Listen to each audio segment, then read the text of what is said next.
Dobry wieczór. Widzę, że tutaj powoli zaczyna przybywać oglądających transmisję. Zatem chyba powolutku mogę się już z Wami witać i zapraszać do tego, co nas tutaj wszystkich razem sprowadza, czyli tematu dzisiejszego wieczornego webinaru. Co sztuka ma wspólnego z nauką? Ja tak tylko jeszcze może w paru kwestiach organizacyjnych, zanim przejdziemy do samego tematu i naszego webinaru. Widzę, że tutaj zaczyna nas bardzo szybko przybywać. Mamy już ponad 60-70 osób, które oglądają ten webinar na żywo. Jest mi bardzo miło. Nazywam się Kamil Śliwiński i to ja prowadzę inicjatywę projekt Polish Masters of Art, profile na Facebooku i Instagramie. Spotkamy się tutaj dzisiaj podczas transmisji live, które nie są czymś stałym na tym profilu. Jak wiecie, ograniczam się tutaj do publikowania twórczości polskich artystów. Dzisiaj jednak spotykamy się w takiej dość niecodziennej formie, nie bez powodu, a powód jest dość przyjemny, a na pewno jest czymś fajnym dla miłośników sztuki, a myślę, że jest Was tutaj ze mną teraz całkiem sporo. Już widzę ponad 90 osób, zaraz będzie nas dużo więcej. Jestem zdziwiony i zaskoczony bardzo pozytywnie. Słuchajcie, dzisiaj 15 kwietnia obchodzimy Światowy Dzień Sztuki i z tej właśnie okazji jakiś czas temu odezwała się do mnie Martyna z Uniwersytetu Śląskiego, ze Śląskiego Festiwalu Nauki, na którym miałem przyjemność wystąpić z tą prezentacją, którą zaraz zobaczycie Wy podczas czwartej edycji tego festiwalu 26-27 stycznia w tym roku. Niesamowitej edycji, niesamowitego festiwalu. W tym roku przewinęło się przezeń około 50 000 ludzi. To wszystko działo się w Spodku i w Międzynarodowym Centrum Konferencyjnym w Katowicach. Tak więc była to ogromna impreza. Było mi bardzo miło gościć na tym festiwalu. Ale Martyna odezwała się parę dni temu z pytaniem, czy nie zechciałbym przygotować właśnie takiego webinaru, który byłby jednocześnie pierwszym webinarem prelegentów Śląskiego Festiwalu Nauki, tegorocznych prelegentów Śląskiego Festiwalu Nauki. Ja, choć na początku miałem jakieś delikatne wątpliwości, zgodziłem się, no i efektem tego jest to, że widzimy zasadniczo, słyszymy się, oszczędzam wam swojego widoku, słyszymy się teraz na Facebooku Polish Masters of Art. Przechodząc do tego, co nas tutaj wszystkich sprowadza, do tematu prelekcji, co sztuka ma wspólnego z nauką. To pytanie ja sam zadałem sobie po wiadomości od Martyny z zaproszeniem na Śląski Festiwal Nauki w tym roku. Żeby nie być gołosłownym, byłem tym zaproszeniem bardzo zaskoczony, tak jak wspominałem, i wręcz zdziwiony. Na początku zareagowałem na wiadomość od Martyny takim żywym zdziwieniem, wręcz uznałem to za pomyłkę. Jak się okazało, nie była to pomyłka, a dla mnie było to wyzwanie do zajęcia się tym tematem. Postawiłem sobie wtedy sam pytanie, na które postaram się odpowiedzieć teraz podczas tego krótkiego webinaru. Co sztuka ma wspólnego z nauką? Wydawać by się mogło, że to dwie skrajnie przeciwne dziedziny życia, które leżą gdzieś na dwóch odległych, przeciwnych biegunach tego naszego życiowego układu, że to, co w nauce jest uporządkowane, określone, gdzieś takie zimne, chłodne i logiczne, mierzy się z tym, co w sztuce często takie żywiołowe, chaotyczne. To właśnie z tego nieładu czasem artysta tworzy coś, co nazywamy potem dziełem sztuki. Z jednej strony więc sztuka i nauka gdzieś są po kompletnie dwóch przeciwnych stronach. I tak jak przedstawia ten mem, ja mniej więcej tak samo na początku zacząłem się zastanawiać, jak ugryźć ten temat, skoro są to dwie tak bardzo od siebie różne kwestie. Z drugiej strony, czyż Wszystko, co nas nie otacza na co dzień, nie jest nauką i czy sztuka nie może być również nauką, poczynając od od samych narzędzi, których używają artyści, fotografowie, prawda? Więc tutaj mamy skomplikowane procesy fotochemiczne, które zachodzą w ciemniach podczas wywoływania fotografii. Mamy rysowników, którzy korzystają z węgla czy z ołówków z grafitem, czyli na dobrą sprawę kolejną alotropową odmianą węgla. W końcu na farbach malarzy, kończąc, które są niczym innym jak zawiesiną organicznych bądź chemicznych pigmentów w oleju, często roślinnym, najczęściej lnianym. I tak i nie, czyli sztuka z jednej strony ma mnóstwo wspólnego z nauką, z drugiej strony gdzieś leży po drugich biegunach, ale co tak naprawdę sztuka ma wspólnego z nauką? Postanowiłem podejść do tego tematu, biorąc pod uwagę to miejsce, w którym się znajdujemy, czyli profilu. O, chwileczkę, poczekajcie, bo chyba jest jakiś problem. Dajcie znać, czy mnie słychać, bo chyba mnie nie słychać. Czy mnie słychać?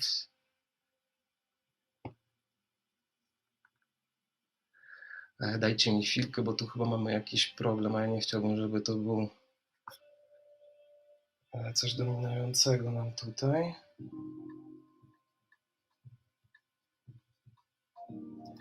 Dajcie znać proszę w komentarzu, czy mnie słychać, zanim przejdę dalej, bo tak więc widzę, że Ida pisze, że słychać, bardzo Wam dziękuję. Napiszcie też w komentarzu proszę, skąd piszecie, będzie mi bardzo miło tak później sobie zajrzeć i zobaczyć skąd oglądacie tę dzisiejszą transmisję, a ja już przechodzę do dalszej części naszego webinaru i tak naprawdę dopiero przechodzę do mierzenia się z tym pytaniem, które nas tutaj dzisiaj sprowadza, czyli co tak naprawdę sztuka ma wspólnego z nauką. Jest Was tutaj 130 osób, zaczynamy. Jesteśmy na profilu Polish Masters of Art, więc należałoby do tego pytania podejść od tej strony, czyli czy polscy artyści, polscy mistrzowie sztuki mają coś wspólnego z nauką. No i okazuje się, że tak, że mamy wśród polskich artystów przynajmniej kilku takich, którzy z nauką mają mnóstwo wspólnego i takim świetnym pytaniem, świetnym przykładem na sam początek jest Leon Chwistek. Leon Chwistek to artysta, malarz, teoretyk sztuki, filozof, który był jednocześnie matematykiem i to właśnie ze swoich prac matematycznych zasłynął bardzo w tym świecie naukowym. Urodził się w Krakowie, był synem takiego majętnego lekarza, który miał też w Zakopanem pierwsze szpitale i w Krynicy jeden z pierwszych zakładów wodoleczniczych. Jego matka natomiast była pianistką i malarką, uczennicą Jana Matejki. Tak więc mieliśmy dwójkę rodziców, którzy byli po dwóch przeciwnych stronach i efektem tego wyszedł nam taki Leon Oto Chwistek, który po kończeniu filozofii, psychologii i matematyki na Uniwersytecie Jagiellońskim i napisaniu słynnej rozprawy o aksjomatach postanowił zwrócić się również w kierunku sztuki. W tym Zakopanem, o którym wspomniałem, w którym wychowywał się również Leon Chwistek, mieszkał, jak wszyscy wiecie, Stanisław Ignacy Witkiewicz, jeden z ulubieńców fanów Polish Masters of Art, który przyjaźnił się z Leonem Chwistkiem i który bardzo obrazowo o nim opowiadał, że jeżeli do czyjegoś intelektu można zastosować epitet demoniczny, to chyba do intelektu jedynego Chwistka właśnie, bądź drugi cytat, który znalazłem, który jest chyba jeszcze ciekawszy. Cała postać jego jest groźna w swej bawole i wprost potędze, gdy porusza się chwiejąc się jakby z nadmiaru panującego we wnętrzu jej duchowego ciśnienia, ale nade wszystko poczucie metafizycznej grozi budzi widzu niesamowity łeb jego, nabity gruzami mądrości nadludzkiej jakiejś. Witkacy przyjaźnił się z Chwistkiem i chyba często o nim pisał. A Leon Chwistek znany jest z bardzo charakterystycznych obrazów, ponieważ był jednym z twórców teorii formizmu teoretykiem sztuki, twórcą takiej nieformalnej grupy artystycznej ekspresjonistów, którzy później się nazwali formistami. Do niej należeli m.in. Zbigniew i Andrzej Pronaszko, dwaj bracia, Tytus Strzyżewski, August Zamojski, Tymon Niesiałowski, czy właśnie wspomniany wcześniej Witkacy. To on był twórcą teorii wielości rzeczywistości i tego strefizmu, które polega na tym, że każde z dzieł można było podzielić na konkretne strefy, w których znajdowały się konkretne motywy. I tak jak teraz tu widzicie, jego twórczość jest dość charakterystyczna, bardzo oryginalna. Słynna jest ta szermierka ze zbiorów Muzeum Narodowego w Krakowie z 1919 roku. Leon Chwistek również portretował wielu ludzi pod koniec lat 30. Portretował nie tylko własną żonę często, ale i uznane osobistości krakowskie. Jest świetnym przykładem tego, że karierę naukową, taką stricte naukową, matematyczną, którą kontynuował, był nauczycielem matematyki, można łączyć z pasją artystyczną.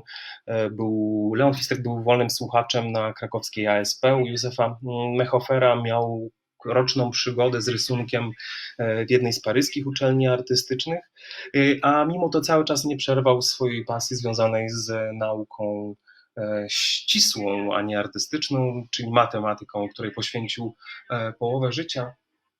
Z takich ciekawszych stwierdzeń Leona Chwistka odnośnie samej formy artystycznej i tego, jak łączył się jego świat ze światem sztuki, obrazują dwa cytaty, które znalazłem gdzieś w dziennikach artysty.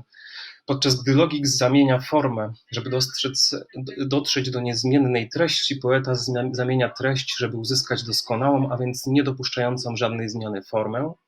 Oraz drugi cytat o strefizmie.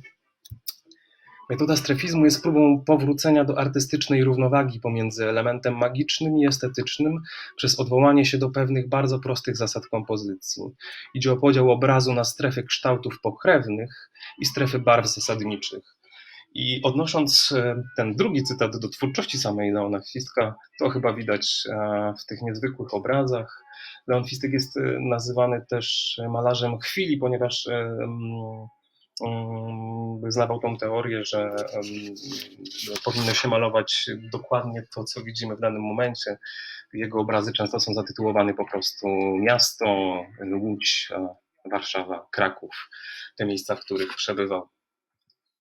Kolejnym dość ciekawym przykładem, ale na profilu Polish Masters of Art tym bardziej przykładem artysty, niezwykłego artysty, który jest związany ze światem nauki, będzie Wojciech Fangor. Ten sam Wojciech Fangor, którego twórczości wielu ludzi chyba do dzisiaj nie rozumie, nie do końca pojmuje, a ja postaram się Wam ją króciutko wytłumaczyć. Jaki związek miał Wojciech Fangor, warszawiak z urodzenia, ze światem nauki? Jak wiecie, był malarzem, rysownikiem, rzeźbiarzem i plakacistą, chyba współtwórcą Polskiej Szkoły Plakatu. Skończył studia tutaj, opornie mu szły te studia na Akademii Sztuk Pięknych w Warszawie, ale pochodził z majętnej rodziny, miał bardzo wyjątkowe warunki, jeżeli chodzi o to, jak studiował, ponieważ jego wykładowcy akademicy mieszkali razem z nim w domu rodziców w Warszawie i uczyli go w ten sposób taki domowy. Wojciech Fangor często zmieniał styl i to jest to, z czego jest znany. Pierwsze obrazy, te z lat 50., z końca lat 40., 50. i 60. to taki typowy socrealizm polski, słynna Matka Koreanka ze zbiorów Muzeum Narodowego w Warszawie, czy właśnie te postaci, które widzicie teraz ze zbiorów Muzeum Sztuki w Łodzi. Fangor projektował również wiele plakatów, współpracował z Andrzejem Wajdą. Jak widzicie, te słynne plakaty do Niewinnych Czarodziei, czy do filmu Popiół i Diament w reżyserii Andrzeja Wajdy. Wojciech Fangor w końcu był twórcą, jednym z prekursorów op-artu, tak zwanej sztuki optycznej, wespół z taką brytyjską artystką Bridget Riley i potem Markiem Rothko był uznawany za jednego z najwybitniejszych przedstawicieli właśnie tego stylu w malarstwie. Wszyscy znamy te koła, fale, obrazy, które wręcz wciągają. Ja wiem, że one czasami nie są doceniane, ale zapewniam Was, że osiągają ogromne ceny na aukcjach nie bez powodu, a to jak Wojciech Fangor posługiwał się techniką sfumato, czyli techniką takiego rozmycia pomiędzy barwami, które zdaje się tak płynne jak właśnie takie dymne przejścia mistrzów, wielkich mistrzów sztuki, takich jak Leonardo da Vinci, który dzisiaj zresztą obchodzi kolejną rocznicę urodzin, tak samo jak Olga Poznańska. Ale młody Wojciech Fangor, z racji tego, co Wam wspomniałem wcześniej, czyli z pochodzenia z dość majętnego warszawskiego domu, w młodości interesował się astronomią, fizyką ciał niebieskich i to właśnie na zdjęciu widoczny z teleskopem, który skonstruował własnoręcznie młodziutki Wojciech Fangor. Za młodu nie tylko skonstruował własny teleskop, ale i bawił się w konstrukcję rakiet. Na zdjęciu widzimy również młodego Wojciecha Fangora i jedną z pierwszych rakiet, które wystrzelił w kosmos. Tutaj dość ciekawe wydają się powiązania zainteresowań naukowych artysty, czyli tej astronomii, potem z tą jego twórczością op-artu, która wydaje się właśnie takim niewinnym spojrzeniem w kosmos. Wojciech Fangor, kiedy już zdobył pozycję uznanego artysty, jak część z Was wie, wyjechał w latach 60. do Stanów Zjednoczonych i tam spędził połowę życia. I również w Stanach Zjednoczonych postanowił skonstruować własne obserwatorium astronomiczne i na tym schemacie, który tutaj widzicie, to są notatki Wojciecha Fangora, na którym sam zaplanował, zaprojektował, a następnie wybudował małe obserwatorium astronomiczne, które mieściło się w ogrodzie jego rezydencji w Stanach Zjednoczonych. Wojciech Fangor należał również do takiego związku fanów astronomii w Polsce, często bywał na spotkaniach tego związku i tutaj widzimy ten starszy pan w czerwonej czapce po prawej stronie, to właśnie Wojciech Fangor na jednym ze spotkań takiego właśnie związku. Z racji tego, że na Polish Masters of Art często pojawiają się również prace młodych polskich artystów, to tak w odskoczni do absolutnego klasyka Leona Chwistka, być może niedocenianego dzisiaj poprzez mistrza artu Wojciecha Fangora, często chyba nierozumianego jeszcze w Polsce. Chciałbym przejść do młodego polskiego artysty, którego wprawdzie nigdy nie poznałem, ale jego twórczość zrobiła na mnie ogromne wrażenie. Jest Larys Lubowicki. Twórczość Larysa jest czymś niezwykłym i mówię to nie bez przekory, ponieważ Larys jest absolwentem kierunku lekarsko-dentystycznego w Białymstoku, studiował na Uniwersytecie Medycznym.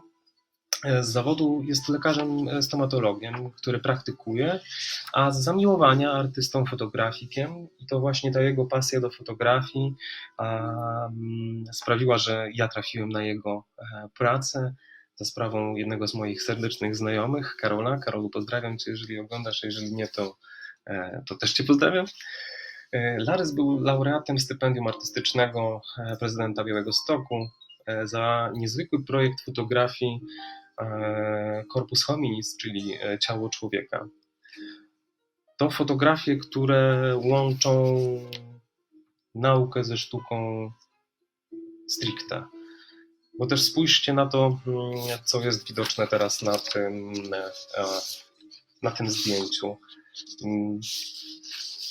Dobrą sprawę można byłoby wyjść od tego, że to pewnie jakiś nie wiem, surrealistyczny, abstrakcyjny obraz, być może coś ze sztuki współczesnej, czego może nie do końca rozumiemy, a jednak nie. To fotografia Larysa wykonana przy pomocy skaningowego mikroskopu elektronowego, która przedstawia komórki krwi pacjenta z białaczką.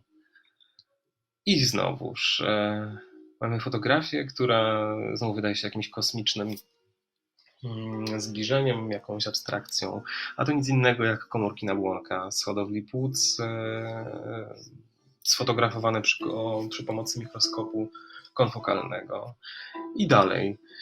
Coś, co mogłoby aspirować do tytułu dzieła sztuki współczesnej, jest zdjęciem z mikroskopu skaningowego, które przedstawia ściankę jelita grubego i z widocznymi kryptami jelitowymi. Tak więc tych nawiązań stricte artystycznych, nawet w pracy naukowca, może być całkiem sporo i tutaj jeden z takich ciekawszych przykładów.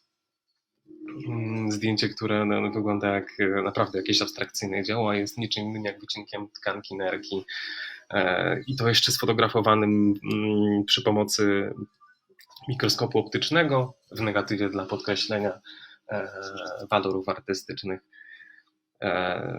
To jest dość ciekawa praca fotograficzna, która mnie osobiście przypomina jeden z obrazów Zdzisława Beksińskiego przez ten taki skomplikowany układ żyłek. A nie jest to oczywiście żaden obraz, żadne dzieło malarskie, a fotografia Larysa przedstawiająca siatkówkę ze zmianami zwyrodnieniowymi związanymi z wiekiem. Jedna z najciekawszych fotografii Larysa, które zresztą były chyba wystawiane już z tego co wiem, chyba nie tylko w Białymstoku, ale być może gdzieś indziej, jeżeli nie, to na pewno będą jeszcze kiedyś, bo uwierzcie mi, to jest coś niezwykłego odnajdywać przy pomocy narzędzi takich stricte naukowych, odkrywać nasz organizm od tej takiej artystycznej strony. Zdjęcie, które widzicie teraz, przedstawia nic innego jak zawartość jamy brzusznej, a te pęcherzyki to pęcherzyki gazów jelitowych. Wszystko to sfotografowane przy pomocy tomografu komputerowego.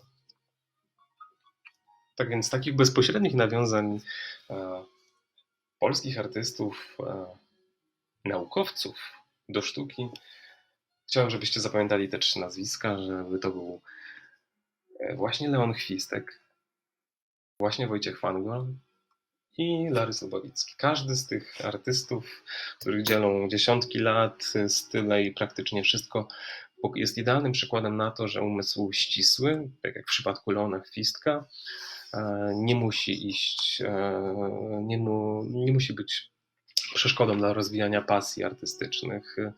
A w drugą stronę, twoja pasja artystyczna wcale nie musi cię hamować i powstrzymywać przed rozwijaniem pasji związanych z nauką, jak w przypadku Wojciecha Fangora, który do końca życia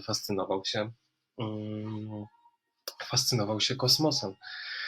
A w drugą stronę, czy nie można też łączyć sztuki i nauki?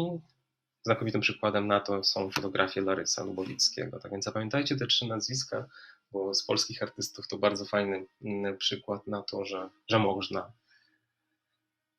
Ale czy sztukę łączy coś z nauką również z tego takiego trochę bardziej akademickiego i bardziej współczesnego podejścia? Oczywiście, że tak. I świetnym przykładem na to jest to, w jakim kierunku ewoluują kierunki na uczelniach artystycznych. Jeden z ciekawych przykładów jest Akademia Sztuk Pięknych w Warszawie, na której od niedawna jest taki Wydział Zarządzania Kulturą Wizualną i jest świetnym przykładem na to, że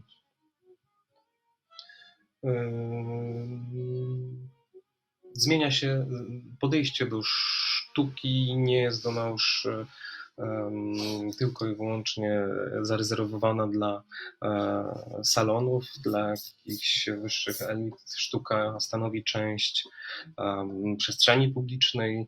Sztuka często zabiera głos w sporach politycznych, jest narracją rzeczywistości. Często opisuje też to, co nas otacza. Ciekawym przykładem jest to, jakie kierunki powstają na uczelniach artystycznych. I tutaj właśnie Wydział Zarządzania Kulturą Wizualną warszawskiej ASP jest świetnym przykładem. Nie wiem, czy ktoś z oglądających jest z ASP w Warszawie. Jeżeli tak, to serdecznie pozdrawiam. Ja jestem niedoszłym biologiem, więc postaram się bardzo nie wymądrzeć. Jak widzicie, Akademia Sztuk Pięknych łączy sztukę, architekturę i przestrzeń miejską. to właśnie takie historyczne podejście, perspektywę socjologiczną, antropologiczną do sztuki, bo sztuka jest świetną narracją do rzeczywistości i kilka takich fajnych przykładów chciałem Wam dzisiaj pokazać. Stańczyk Matejki z kolekcji Muzeum Narodowego w Warszawie jest jednym z takich obrazów, które zna chyba każdy.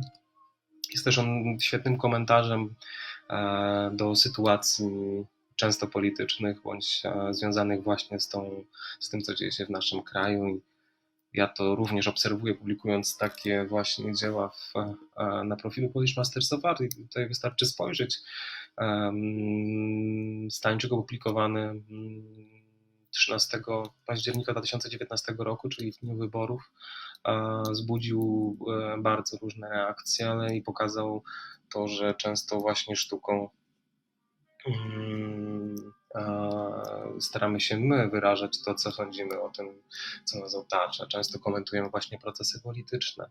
Często też sztuka z tego takiego antropologicznego, socjologicznego podejścia sprawia, że potrafimy się znowu czymś razem ucieszyć. I takim świetnym przykładem jest chociażby i Tamara Łępicka i jej rekordy aukcyjne, które mogliśmy obserwować pod koniec zeszłego roku i na początku tego roku na profilu Polish Masters of Art, który miał wtedy może 50-60 tysięcy. Taka informacja dotarła do 3-4 razy większej ilości ludzi, co jest radosną informacją, bo sprawia, że świadczy o tym, że potrafimy się z czegoś cieszyć i udostępniać takie informacje również naszym znajomym. Sztuka jest również świetnym komentarzem do otaczającej nas rzeczywistości. Tutaj fotografia zawsze będzie miała tą przewagę nad innymi sztukami wizualnymi, malarstwem, rzeźbą, że potrafi w ułamku sekundy zatrzymać to,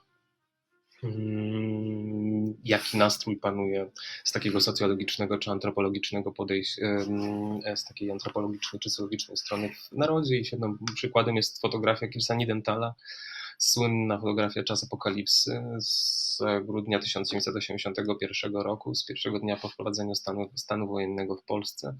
Ona zawsze publikowana 13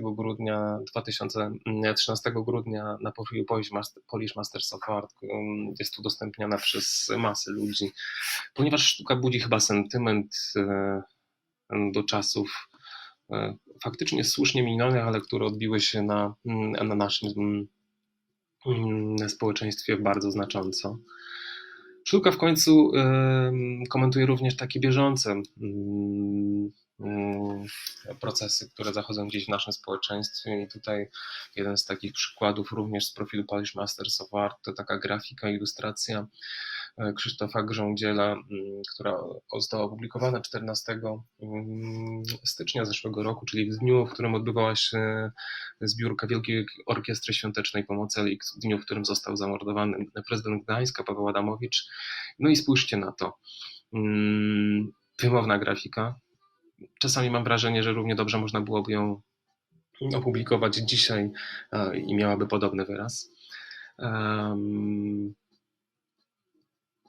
Na profilu, który obserwuję niespełna 60 tysięcy osób, dociera do prawie 10 razy więcej ludzi. Pokazuje, że sztuką również staramy się chyba wyrażać nasz nastrój jako społeczeństwo. Ja odnoszę takie wrażenie, obserwując to wszystko, a mówiąc to wszystko mam na myśli nowe media, ponieważ ja zawodowo od lat zajmuję się właśnie nowymi mediami z dużym naciskiem na komunikację w sieci, na branding, na marketing. Kiedyś w korporacjach, a dzisiaj już zajmując się bardziej artystycznie i z pasją tym tematem, ale nowe media to również ta część, która w jakiś sposób opisuje to, że jak ta sztuka ma wspólnego z nauką, bo spójrzcie też na to. Ja od wielu lat zajmuję się również dbaniem o spuściznę, odkrywaniem, ale i dzieleniem się swoją pasją do twórczości Zdzisława Beksińskiego. Część z Was o tym wie, część pewnie właśnie się dowiaduje. kiedy kiedy prawie 2-3 miesiące temu pokazywałem te slajdy na Śląskim Festiwalu Nauki, te cyfry się zgadzały, one się teraz nie zgadzają, ponieważ te profile bardzo szybko rosną, ale pokazują, że nowe media i prezentowanie sztuki w nowych mediach, czyli w tym wypadku z wykorzystaniem przede wszystkim social media, a no, sztuka się broni.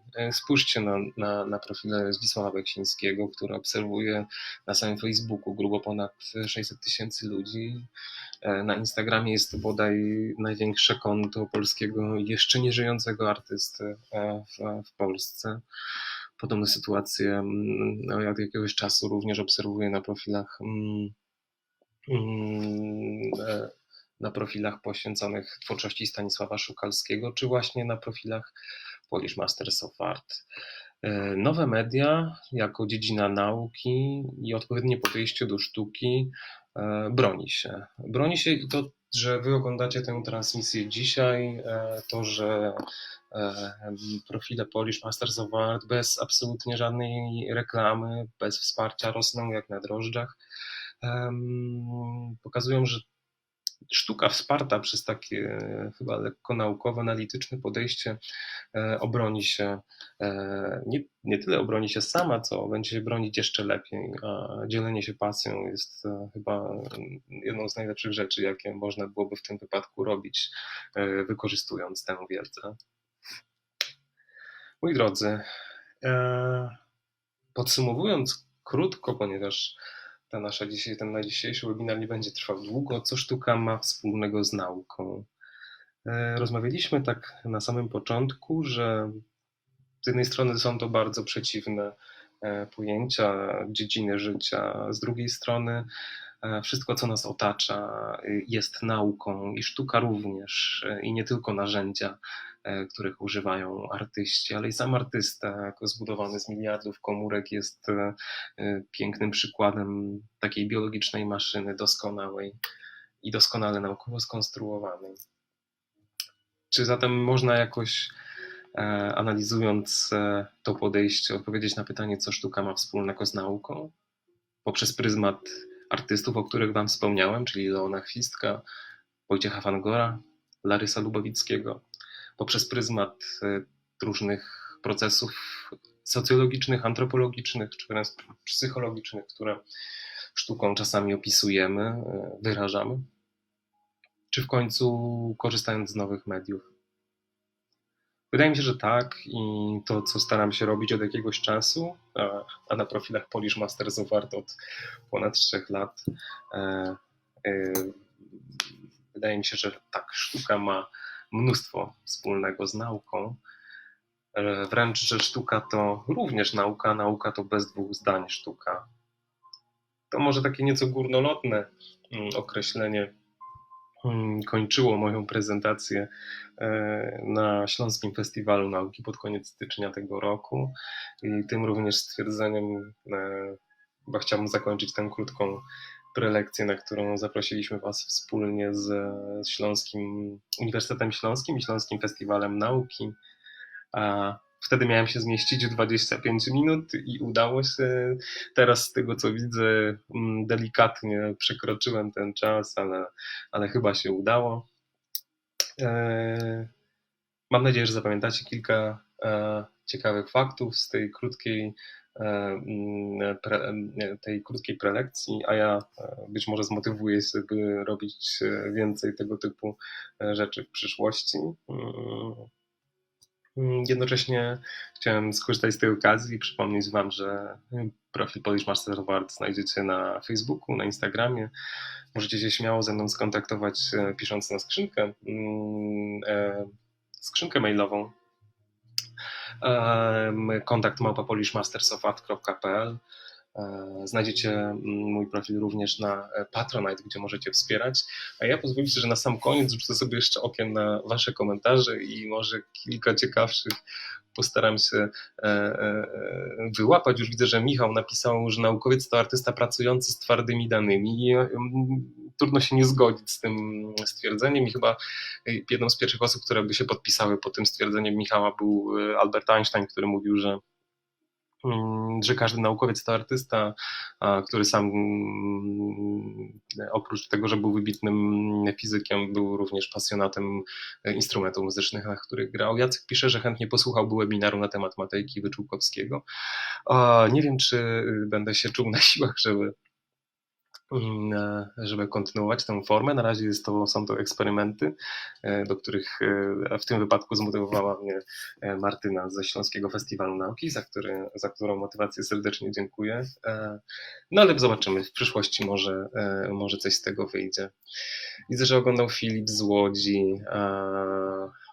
Paweł wspomniał, że wprawdzie nie obrazy, a filmy i fotografie, ale warto wspomnieć Andrzeja Dragana.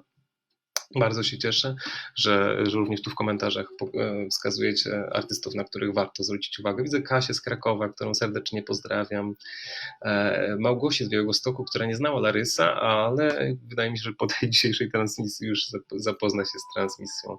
Dominiku, webinar będzie zapisany, tak więc później na spokojnie będzie można sobie go odsłuchać. Widzę, że ogląda nawet Tania z Moskwy. Cześć Elizo, mamy Gliwice, mamy Kraków, mamy Częstochowę, Warszawę, Tychy, Poznań, Bristol, o kurczę, fajnie, że z całego świata. Widzę, że mamy Poznań, mamy znowu Częstochowę, Toruń, Gniezno, Szczecin i pozdrowienia od Darii z Dubaju nawet, niesamowite, i znowu Gliwice, i Radom, Iza z Radomia, cześć Izo, pozdrowienia, Patrycja z Gdyni, Tarnowskie Góry i było słychać, cieszę się, Szczecin, Gdynia, o kurczę, no to okazuje się, że to oglądacie tę transmisję z naprawdę wielu miejsc na świecie, jest nawet Monachium, Filip, pozdrowienia, Piotr z Kalisza, niezmiennie Warszawa, widzę nawet paru moich znajomych, którzy oglądali tę transmisję, tak więc wielkie dzięki, że byliście, cześć Zosiu, pozdrowienia również dla Ciebie. Cieszę się, że oglądaliście. Ja pozwolę sobie się szybko z Wami pożegnać. Zająłem Wam tak 40 minut tego wieczoru. Mam nadzieję, że wybaczycie. Polish Masters of Art jest na Facebooku i na Instagramie, bo wszędzie pod tym samym adresem, czyli facebook.com, instagram.com/Polish Masters of Art. Jeżeli chcecie wesprzeć moją inicjatywę, zachęcam również do odwiedzenia profilu na Patreon. Starałem się bardzo dokładnie opisać, na czym polega mój projekt, do czego dążę, gdzie pojawiają się regularnie posty dla wspierających. Obiecałem, że pozdrowię ich podczas tej transmisji, zatem drodzy patroni, 36 osób postanowiło mi zaufać i wspierać Polish Masters of Art. Bardzo Wam dziękuję i do usłyszenia, do zobaczenia na naszym panelu na Patronite. A Wam już serdecznie dziękuję za obecność dzisiaj tutaj podczas tej transmisji. Przypominam zainteresowanych tematem naukowym, że Śląski Festiwal Nauki w Katowicach odbędzie się również w przyszłym roku. To będzie piąta edycja w kwietniu 2021 roku. Tak więc to by było na tyle. Chyba dzisiaj. Dajcie znać, czy nie było zbyt sztywno bądź nudno. A ja się już żegnam i życzę Wam spokojnego wieczoru. Do widzenia, dobranoc.